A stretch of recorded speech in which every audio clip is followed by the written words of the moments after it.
Hello, I'm Ozzy Flamenco, and I want to present to you Retired. It's a 1 hour serialized crime dramedy. And the log line goes like this: the head of one of the most notorious mob families out of Philadelphia is retired. While in limbo, he finds his way towards heaven.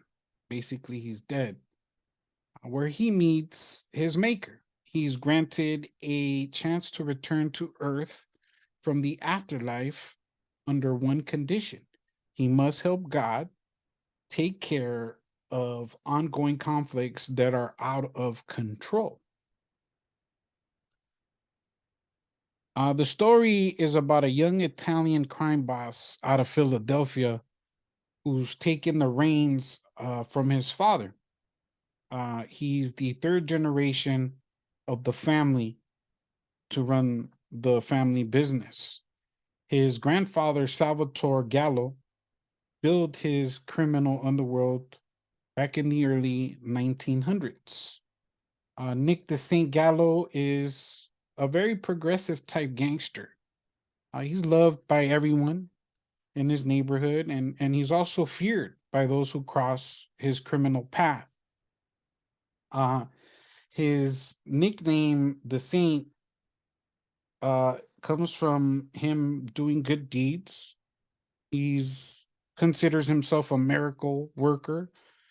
He loves to do good deeds and go out of his way for people, out of respect for his mother. His mother was also a saint. She raised him to be a gentleman, excuse me, and his father taught him to be a ruthless undertaker. Excuse me. His mother basically did the same thing. She was a neighborhood mom. She mothered everybody that needed help. So she basically tried to instill those values into her son. The saint had a very unorthodox way of doing things. He preferred diplomacy over over violence. He was very diplomatic when it came down to taking care of business. As for the rest of his family, there were bloodthirsty hound dogs, if you will. This story takes place in modern times in 2010 out in South Philly, where it was booming with organized crime. The world was shifting and becoming a very dark, evil place. There was so much crime, there was war happening. There was corruption within government. So there was a rough time that crime was very uncontrollable. And at this time, there was other gangs that were moving into the Saints territory. You had the Puerto Ricans on one side of town. They dealt with all kinds of criminal activity, but the one thing that they did was push heroin. The Saint was a frequent buyer of this heroin. He liked spiking his vein. It was his getaway, if you will. One of his many secrets, as we find out as the story gets better. The Russians were uptown, right? There was a community of Russians that were uptown Philly. They dealt with peddling guns and human trafficking and all kinds of other sorts of crazy criminal activity. But the one thing about the Russians, they were moving in aggressively. They were trying to take over the Saints neighborhood. But the most threatening of groups were his own people, his own family. The Saint needed to watch out for what was his own family. Out of everybody, his own family wanted to get rid of him. They were planning a mutiny. The family was not happy with his style of management, and one of his capos, little Vincent, was heartbroken, and he held it against he held it against the Saint. He witnessed the Saint kissing another man one night while he was taking care of some business in Philly, known as the Gayborhood. an LGBT community. And little Vincent was an alcoholic and a degenerate gambler. He wanted to be boss of a family so bad, but always came short. He was poisoning the family, the rest of the crew's mind, blaring out that he saw the saint kissing another man. A fanook is what he called him, a homosexual, which is frowned upon amongst Italian made men. You know, it's not something that they do, or it's just not common around gangsters. Little Vincent was cooking up a master plan to rid of the saint. And in his plan, he decides to go out to New York, Manhattan, for a weekend, and decides to go visit the Brandonis, which they're the New York Kings. They run Manhattan, they run everything in New York, and they also run underground casinos. And so the Brandonis have this exclusive underground casino that little Vincent and the Saint usually go and partake and have a good time. And this family, the Brandonis, they were ran by twin brothers out of Camorra, Italy. One of the twins was fond of the Saint, and the other one hated him for not allowing the Brandoni family, to do business out in Philly. Just the you know turmoil thing. They just the Saints family never agreed for that family to want to come over and do business in their grounds. Little Vincent's having a rough time. He's losing money this weekend. I mean, he's just going crazy. And he's up to about $1 million in a gambling debt for this whole weekend. He's into the Brandonis for this amount of money. In one of the moments that he's out there, little Vincent steps out for a smoke, while one of the twins, the one that doesn't like the saint, starts insulting little Vincent, calling him a fanook. While this is all playing in little Vincent's mind, right, where he just saw the boss of his family kissing another man, it short circuited him, and he's very short tempered at the same time. And he picks up a bottle from the floor and decides to crack it on the twin's head. And as he's going at it with them, he beats him to death. He finally realizes that he kills him, and has to rid of the body, so he throws his body into his Cadillac. As he's driving back to Philly, a light bulb turns on. He starts scheming of a plan on how to get rid of the body, but he's also thinking about that this is a great opportunity to frame Nick the Saint Gallo for the murder of the twin, as he knows that the other twin would come for blood. So as this is happening, the Saint had received multiple calls from the other twin asking for his brother. He suggests, what is going on. He tells him, well, let me call you back. Let me make some phone calls, right? Yada, yada, yada. And so the Saint meets up with little Vincent and realizes he had something to do with the disappearance of the twin. And so little Vincent was planning to tell the twin that the Saint was the one who killed his brother. And this way, it's obvious he's going to come for blood, so the twin would get rid of the Saint. So this sets up the premise for the Saint to go meet up with the other twin, the Brandoni family out in Manhattan, and that way, they basically can figure out what's going on, right?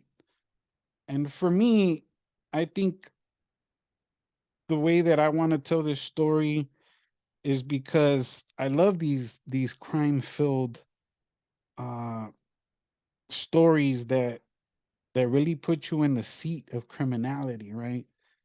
I remember as a young kid when I saw my first gangster film, it was Martin Scorsese's Goodfellas.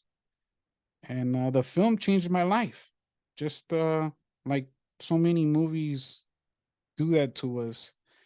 And so now I don't condone, obviously, any crime or good, or not. Well, I obviously condone good, but evil, obviously, it's not something that I'm into. But it's shocking that a beautiful film like Goodfellas had the ability to portray violence in such a creative and artistic way. So ever since Goodfellas, the mobster genre became my favorite type of storytelling. Right? They go big. Everybody from all the classic gangsters. You know so many stories that really impact you, and you just like it. So to sit and experience a gangster film is always a rush for me. I love, especially how they've evolved into our modern times as well. Excuse me. So somewhere between reality and fantasy, I like getting lost in these stories about consequence, illegal activities, and deception among men. It's a rare type of escapism, if you will, that gangster movies provide for me and for others. I'm sure that there's other individuals that feel the same way. And let's just go back a little bit from the earliest days of films. This genre has evolved from when cowboys and Indians went at it. Cops and robbers played the cat and mouse game. And so the genre gave room to fantasize about being in these types of worlds. And that is why I believe I'm relevant to be a voice to explore a story of the absolute underworld. And I'm for me, obviously, I'm trying to incorporate many styles, and so Retired really exemplifies a witty satirical comedy, uh, in which the show Miracle Workers goes about depicting the state of the world while it's being managed by a nonchalant God. And it will cover the up and down nuances, excuse me, of relationships and the good and bad characteristics of people. And for me, also another show that has been uh, uh, sort of a not a blueprint, but just I guess how can I say it? Not a blueprint, but a a way to kind of depict this story is Brotherhood from Showtime. And the lead character Nick the Gallo will come to grips and questioning and understanding the afterlife. I'll get to that point in just a bit as we discover the plot of our story, and we'll get used. He'll get used to the monotony, right, of trying to figure out what the afterlife is about, and realizing that he's not alive anymore. And so, Forever, to me, this HBO show with Fred Armisen and Maya Rudolph kind of gives that take of this very long trip where you still believe you're alive, but you just don't get it, and it takes a while for you to understand it. And same with Scrooge, Bill Murray. I love this movie because he's this weird, cynical dude that he he incorporates all these really crazy feelings and thoughts when he knows that he's dead, but he knows he's coming back, but he doesn't know that he's coming back. So I feel that that's kind of the selfishness commitment that I want to portray in the saint as we get into the story a little bit more. And the saint has these attributes as he will miss those that he loves, and he comes around again to try to figure out why is he gone. And retired is definitely cut from the same cloth as the retired is cut from the same cloth as the Sopranos, because the Sopranos gives you a nice glimpse of a family that's very dysfunctional, right? They're super criminal to the max, and they also are compelling characters, that have these edgy storylines that we start to root for these bad guys. And it I want to make sure that it's a suspenseful and unpredictable like story, like the Sopranos world. And as we discover uh who these characters are, Nick is a cool dude, or is he? He's not, obviously. He's a bad guy, but he's cool too. He's modern. He's graduated from the University of Pennsylvania and pretty much has a degree in business. He was 21 years old when he had to kill somebody, and that's how he made his bones. Jesus, which is a very intricate part to this story, and as we get into the first episode, the plot of it, we'll see that Jesus comes in and he's the one that gives him the opportunity, gives the saint the opportunity to come back and help him fight evil. And the thing about God in this particular story, he's gonna be a guy with a sense of humor, with a sick sense of humor, and he's known for making miracles happen. But this particular story will have him be a dark part of that world, the spiritual world, if you will. And another character which I haven't really mentioned, but it's the father. The father will have a big part in this particular run, as it is kind of left behind because he's a mystery. He's a shadow to the saint. He's been gone for a while. He disappeared out of nowhere, and people say that he's dead. People say that um he's under witness protection by the FBI. And then you have Jane Whittaker, which has been the saint's best friend since they were young kids, and she's a sergeant. She's a detective, a sergeant in the Philly Police Department, and she basically, um, she's corrupt, but only when it comes down to the saint. The saint has done so much for her and her family that he she is fond of him, and he is fond of her, and that is his connection to, to knowing what's going on in the world of policing. And that's how he has the drop on things, excuse me.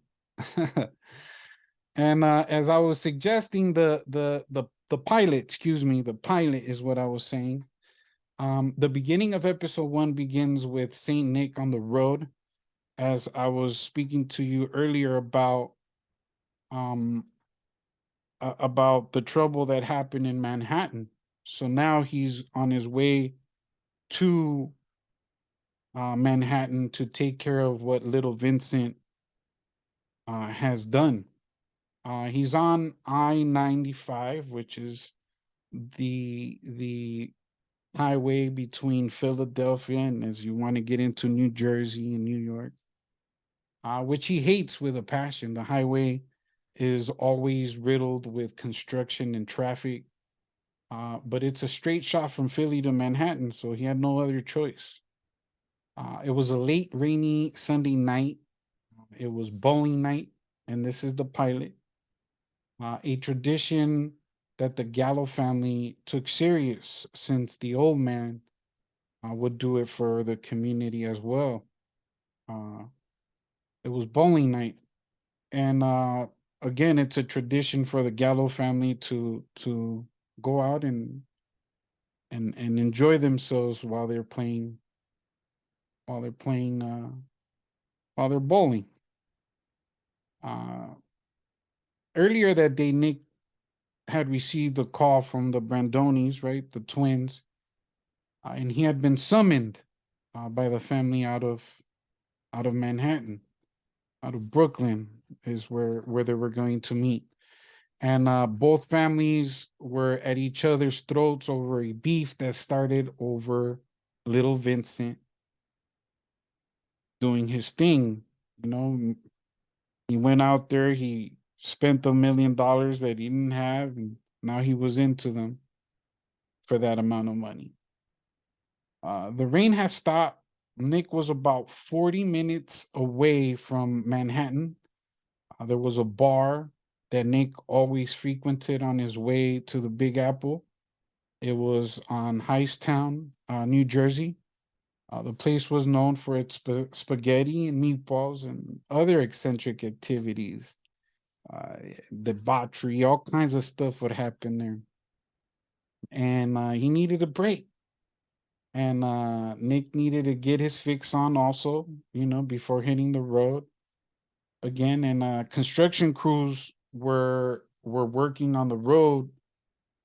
Um, Several semi trucks are passing by, and he's disoriented after hitting his vein with heroin, and he loses control. His 1990 Lincoln Continental crashes into a Peter dump truck. He loved that car. That car was just a classic for him.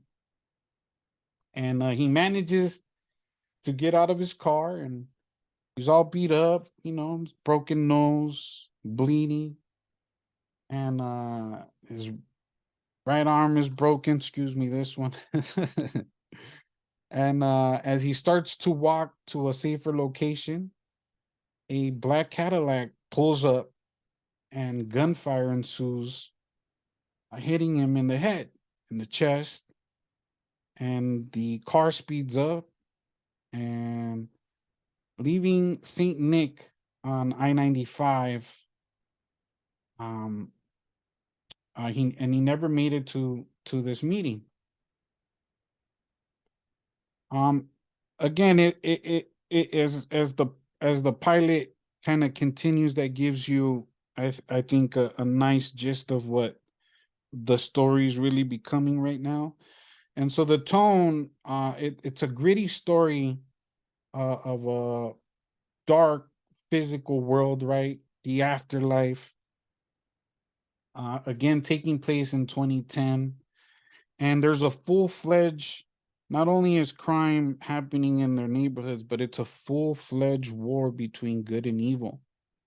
And as I was saying in the beginning, um as Nick dies, he's opened he has an open entry uh to heaven. He was stuck in limbo, but God decides to give him the opportunity to help him, and he's giving him full reign. He's allowing him to take care of business like a warrior would, without no boundaries.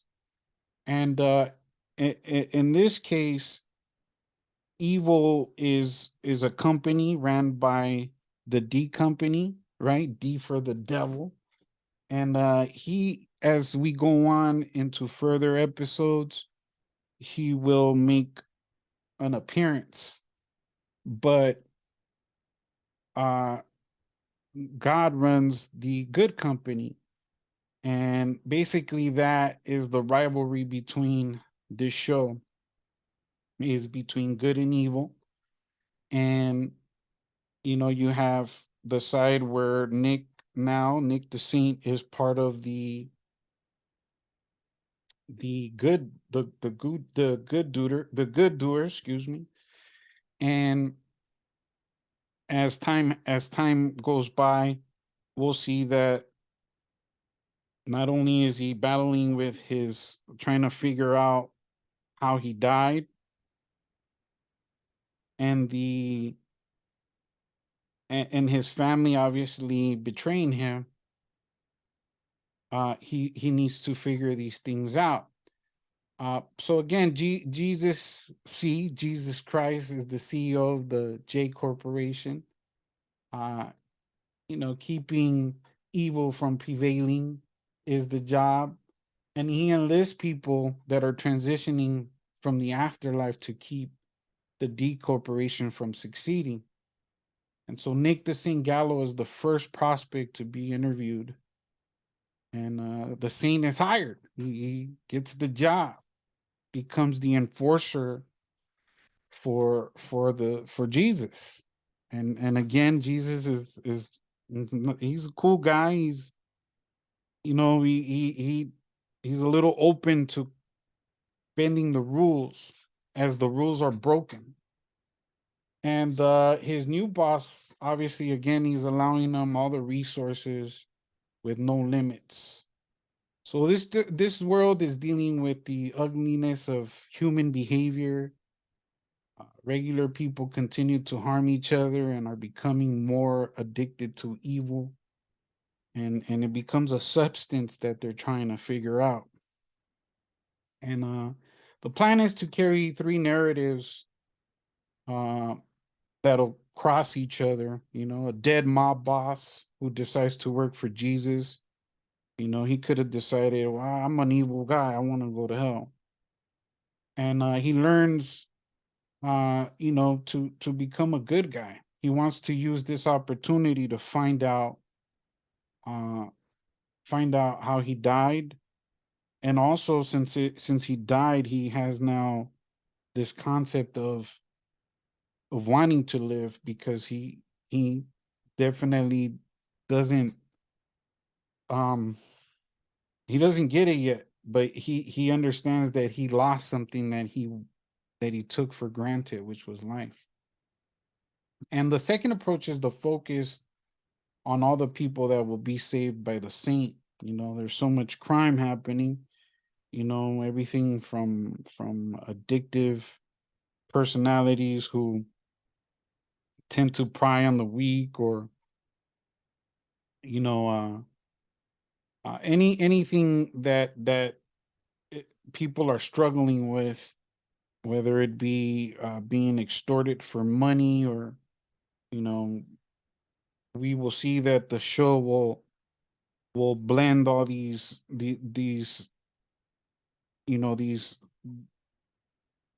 I guess you can say, these pillars of attention that need help. And the third view is Jesus' satirical way, his unorthodox way for getting rid of evil. And it's an 8 episode show. We'll tell the struggle between the pain, deception, endured again by people that are riddled by crime. And, mobster stories are again fascinating, and they encompass a genuine look at the underworld, while the world has always been affected by underworld elements. And so the world, like I said, it's a 2010 story. Um, Philadelphia is a beautiful location. I got family, a personal. This is a personal story that I have, and I guess it'll arc with being in their home, right? Uh, with with the saint dying, right, being murdered, not knowing the trafficking. It's gonna have human trafficking. It's gonna have a lot of these crazy things that we see that the world is riddled with. And for episode concepts, um, again, we'll start with where he gets hit by a hit squad, but it's a beautiful turnover where he meets God. He doesn't go to hell, and God offers him a job as the enforcer. And episode 2, we'll see him diving into who did it, but also the family has to show that they cared for the man because it's all a cover up. So they need to figure out how the show, how the story will kind of wash away the Brandonis too. So you got the twin that's missing and the Brandoni, the other twins out for blood. And it's almost a war that's going to ensue between both these families. And the second episode will deal with figuring out how this happened and how it came about. And the third episode, will definitely kick into gear with figuring out how they're helping people, how they're saving people, and at the same time, they're he- the scene will see his father for after so many years that they haven't seen each other, and they'll break bread, and the old man will start talking to him and elaborating on things that happened through the past and why he left. And episode 4 will be a flashback that'll take the saint um back to his old ways, because he's going to be able to go back to doing regular things like he did, and he finally figures out that he's able to. And God, he believes that God didn't see him, but he does. And so he goes back to using drugs, and he has a flashback, and here he sees how the story came about, how his hit happened, how he was murdered.